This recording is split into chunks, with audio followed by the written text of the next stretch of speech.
पाकिस्तान के जर्नलिस्ट जो है वो खुलकर ये बात कह रहे हैं, ये हमारी सरकार इस वक्त जो है वो दबाव में है, हमारी सरकार इस वक्त खौफ में है कि भारत के रिएक्शन के लिए हमें तैयार रहना होगा। वो मान के बैठे हैं कि भारत इसके लिए हमें ही जिम्मेदार ठहराएगा।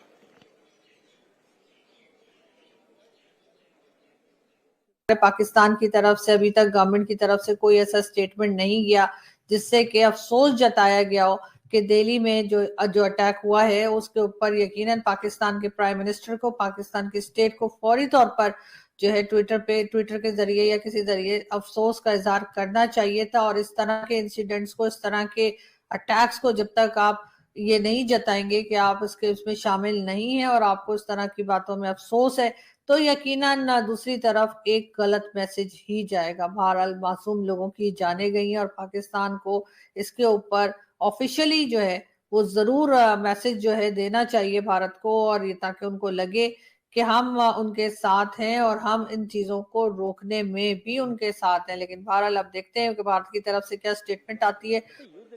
ये आरजू काजमी का ही उनके प्रोग्राम का एक हिस्सा हमने भी दिखाया है। बड़ी इंपॉर्टेंट बात उन्होंने कही है कि वो कह रही हैं कि मेरे देश की सरकार की तरफ से, प्रधानमंत्री की तरफ से, गृह मंत्री की तरफ से, विदेश मंत्री, रक्षा मंत्री, एक अफसोस का भी सोशल मीडिया पोस्ट नहीं है दिल्ली के धमाके पर। भाई ये ना कहें कि भाई ये हम आपके साथ हैं, हम आपका दुख समझते हैं, कहीं कोई हादसा हुआ है उसके लिए अफसोस करता है आदमी, कुछ नहीं। सौरभ, जब कराया ही उन्होंने ही है, लेकिन इसका एक पक्ष देखिए, क्या प्रधानमंत्री मोदी ने पहले कहा था डिक्लेरेशन ऑपरेशन सिंदूर के समय के बाद जब कि act of terror will be treated as act of war. ये तो पाकिस्तान भी जानता है। ऐसा यदि होने दिया पाकिस्तान ने, तो क्या पाकिस्तान जानबूझ करके चाहता है कहीं न कहीं कि भारत के साथ फिर से संघर्ष शुरू हो? मैं ये कर रहा हूं, एक एजम्पशन कर रहा हूं। उसके और किरदार को भी सोचिए जरा सा। अमेरिका की ट्रंप के साथ मुनीर के संबंध, बढ़ते संबंध, सऊदी अरब के साथ इस प्रकार का बायलैटरल ट्रीटी की यदि कल जाकर के हमारे ऊपर कोई एग्रेशन होगा तो हम आपके साथ खड़े होंगे, आप पर एग्रेशन होगा तो हम खड़े होंगे। सबसे बात हम यही कहते हैं ना कि पाकिस्तान को पैसों की बहुत है, ये अंदर से कंगाल है, लेकिन कोई उस कंगाली को दूर करने वाला देश यदि आकर के ऐसा समझौता कर देता है, ऐसा करेगा या नहीं करेगा ये मैं नहीं जानता। कई लोगों का मानना है कि जब वॉर होगा तो कतई भी सऊदी अरब इस तरीके से उसके समर्थन में नहीं आएगा।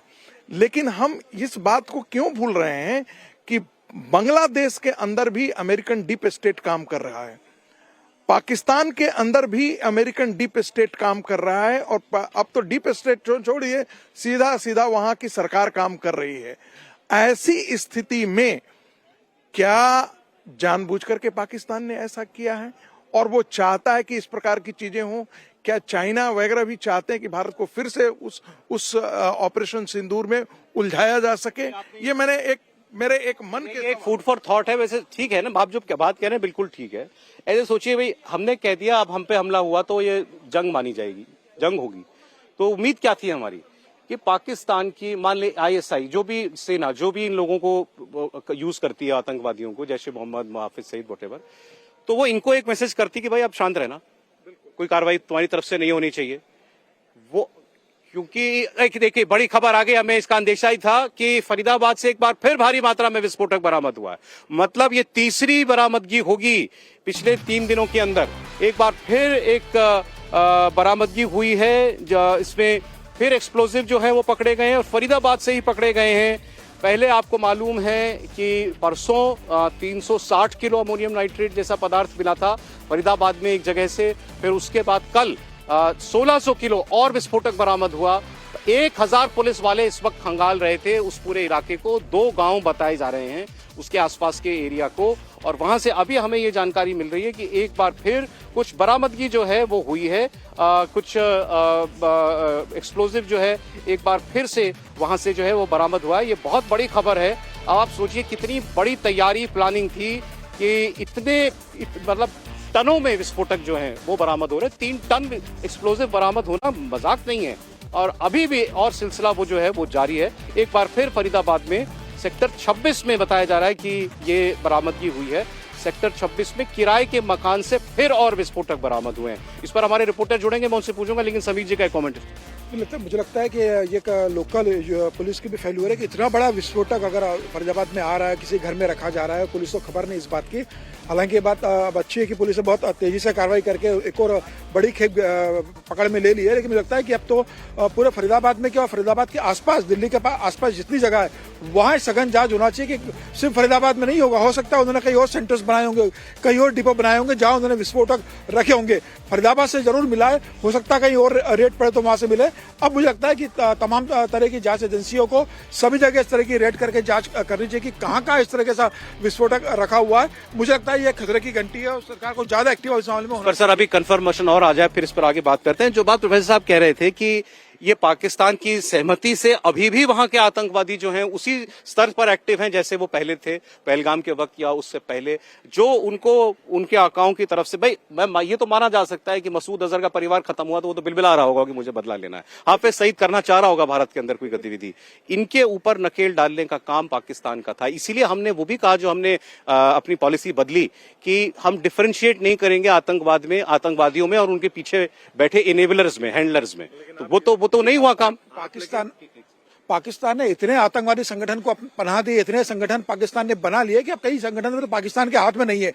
लेकिन मुझे लगता है कि पाकिस्तान इस बात से जरूर खुश होगा, और अगर खुश नहीं होता तो पाकिस्तान के प्रधानमंत्री, सेना प्रमुख एक ट्वीट तो करते कि भाई इस तरीके से गतिविधियों, खबर ये आ रही है कि पाकिस्तान अपने भारत में जो दूतावास है उससे हर एक घंटे से रिपोर्ट ले रहा है कि यहाँ पर क्या हो रहा है, और यहाँ से हर एक घंटे की रिपोर्ट पाकिस्तान भेजी जा रही है कि भारत में क्या क्या बैठकें हो रही है।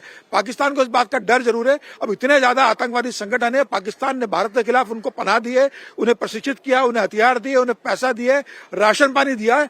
आज वो सारे आतंकवादी संगठन गतिविधियां कर रहे हैं और भारत ने कहा था कि अगली गलती अगर पाकिस्तान करेगा तो उसका खामियाजा पाकिस्तान को भुगतना पड़ेगा। मुझे लग रहा है कि भारत उसकी तैयारी करेगा, लेकिन अभी 1 तारीख से पार्लियामेंट का सेशन शुरू हो रहा है।